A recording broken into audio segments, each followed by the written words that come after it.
안녕하세요. 얼마 전에 뉴욕에서 첫 국제 오디오북 출판사 회의가 열렸다고 하죠. 네, 맞아요. 그만큼 오디오북에 대한 관심이 아주 뜨거운데요. 이 빠르게 성장하는 글로벌 오디오북 시장을 한번 같이 깊이 파헤쳐 보려고 합니다. 네, 좋습니다. 단순히 숫자만 늘어놓는 게 아니라 이 시장이 왜 이렇게 갑자기 커지는지, 그리고 이게 여러분께 어떤 의미가 있을지 같이 한번 알아보시죠. 네, 바로 시작해볼까요? 그랜드뷰 리서치 자료를 보면요. 2023년에 벌써 글로벌 오디오북 시장 규모가 68억 3천만 달러를 넘었고요. 와, 68억 달러요? 네, 올해는 86억 7천만 달러까지 간다고 하고 더 주목할 점은 2030년까지 연평균 성장률이 무려 26.2%로 예측된다는 거예요. 26.2%요? 매년? 네, 매년요. 웬만한 기술 분야에서도 사실 보기 힘든 속도죠.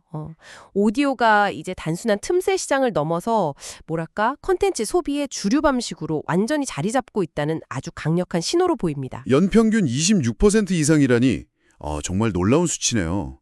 근데 미국처럼 이미 좀 성숙한 시장에서도 여전히 이렇게 성장세가 계속되나요? 그렇습니다. 미국만 해도 2023년에 20억 달러 규모였는데 이게 전년보다 9%또 성장한 거거든요. 9%나요? 네, 미국 성인 38%가 오디오북을 이용하고 있고요. 이것도 2023년 35%에서 더 늘어난 수치입니다. 그리고 단순히 이용자만 느는 게 아니라 듣는 양 자체가 늘어서요. 얼마나 됐는데요? 열성 청취자라고 하죠. 이런 분들은 연평균 6.8권, 일반 청취자도 4.8권 정도를 듣는다고 하니까요. 이게 그냥 잠깐 듣는 게 아니라 습관으로 자리 잡고 있다는 뜻이죠. 유럽은 좀 어떤가요? 특히 스웨덴 같은 북유럽은 오디오 강국이란 이미지가 있는데 실제 데이터는 좀 어떤지 궁금하네요. 판매량의 64%가 오디오북이라는 건 이건 거의 출판 생태계 자체가 바뀐 수준 아닌가요? 네, 정확히 보셨습니다. 스웨덴은 출판사 매출의 35%, 판매량 기준으로는 말씀하신 대로 무려 64%가 오디오북에서 나와요. 세상에.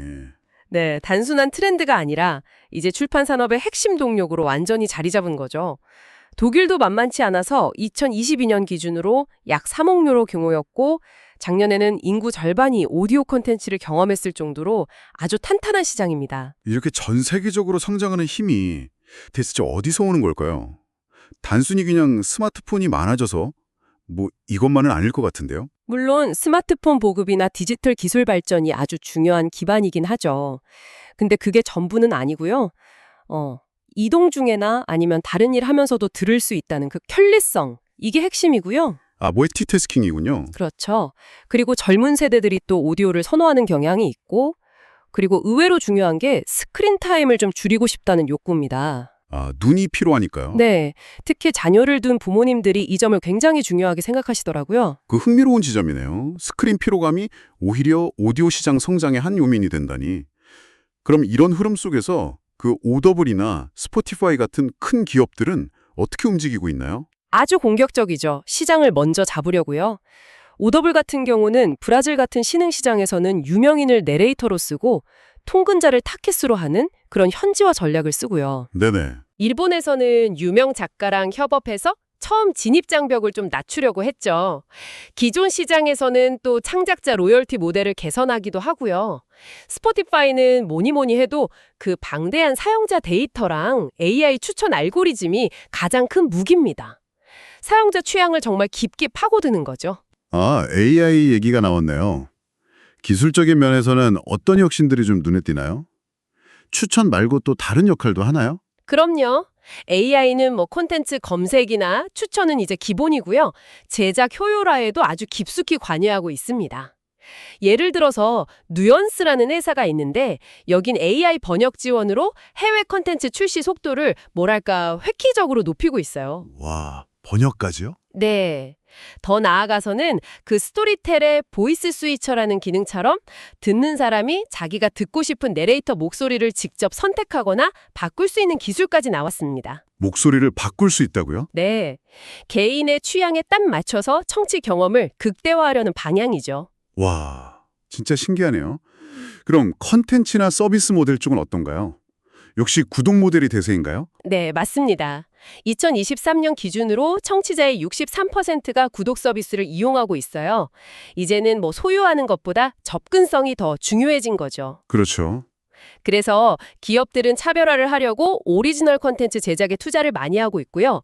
또 더 나은 청취 경험을 위해서 UI, UX 개선이나 음질 향상에도 계속 공을 들이고 있습니다. 그렇군요. 그럼 사람들은 주로 어떤 종류의 오디오북을 듣나요?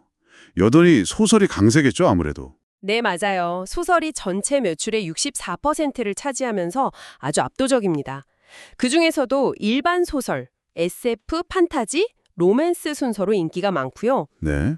그런데 최근에는 좀 다른 경향들 보이는데 역사나 전기, 회고록 22% 증가, 건강 피트니스 20% 증가, 종교 17% 증가, 로맨스 14% 증가 같은 비소설 분야의 성장세가 아주 두드러져요. 오, 비소설이요. 네, 뭔가 삶에 실질적인 도움이나 지식을 주는 컨텐츠에 대한 관심이 커지고 있는 것 같습니다. 아까 잠깐 나왔던 그 어린이 청취는 좀 어떤가요? 스크린 타임 줄이는 거 말고 다른 이점도 있을까요? 네, 오디오북 듣는 부모님들 절반 이상 53%가 자녀도 듣게 한다고 답했고요.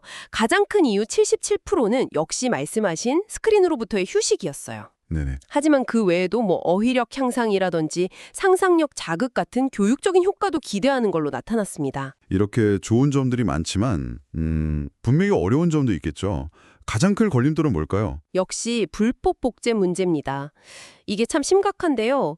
2023년 조사에서 청취자의 거의 절반, 47%가 유튜브 같은 데서 무료로 오디오북을 들어본 경험이 있다고 답했을 정도니까요. 와, 47%면 정말 많은데요. 그렇죠. 그래서 콘텐츠 가치를 보호하고 저작권 문제를 해결하는 게 무엇보다 시급합니다. 국가별로 좀 명확한 가이드라인도 필요하고요. 또 하나는 품질 관리인데 아무래도 저품질 내레이션은 청취 경험 자체를 망치고 시장 전체의 신뢰를 떨어뜨릴 수 있는 요인이죠. 그렇겠네요. 마지막으로 앞으로 이 시장은 어떻게 흘러갈 거라고 보시나요? 특히 아시아 시장 잠재력이 좀 궁금한데요. 북미가 계속 시장을 이끌겠지만 성장 속도 면에서는 아시아 태평양 지역이 가장 빠를 것으로 보입니다. 아, 그래요? 네, 스마트폰 보급률이 계속 늘고 있고 또 영어 학습 같은 교육 콘텐츠 수요 증가가 맞물릴 가능성이 크기 때문이죠. 결국 성공의 열쇠는 각 지역의 문화나 언어에 맞는 현지화 전략, 그리고 기술 혁신을 통한 초개인화된 청취 경험 제공, 꾸준한 고품질 콘텐츠 확보, 그리고 아까 말씀드린 저작권 문제 해결 노력, 이런 것들에 달려있다고 봅니다. 네. 오늘 이야기를 쭉 정리해보면 글로벌 오디오북 시장은 기술 발전과 변화하는 컨텐츠 소비 습관, 이 두 가지가 만나서 정말 폭발적인 성장을 이루고 있는 것 같습니다. 네, 그렇습니다. 기업들은 AI나 데이터를 무기로 치열하게 경쟁하고 있지만 동시에 불법 복제나 품질 관리 같은 풀어야 할 숙제도 안고 있고요. 여기서 한 가지 좀 더 생각해 볼 점이 있는 것 같아요. AI 음성 합성 기술이 계속 발전해서 이제 사람 목소리랑 거의 구분하기 힘들어지고 심지어 내레이터 목소리를 마음대로 바꿀 수 있는 기술까지 나왔잖아요. 네, 그렇죠. 과연 미래에도 인간 내레이터가 주는 그 특유의 감성이나 해석이 필요한 영역이 계속 남아 있을까요? 여러분이 생각하시는 궁극의 오디오북 경험은 과연 무엇일지 한 번쯤 고민해 보시는 것도 재미있을 것 같습니다.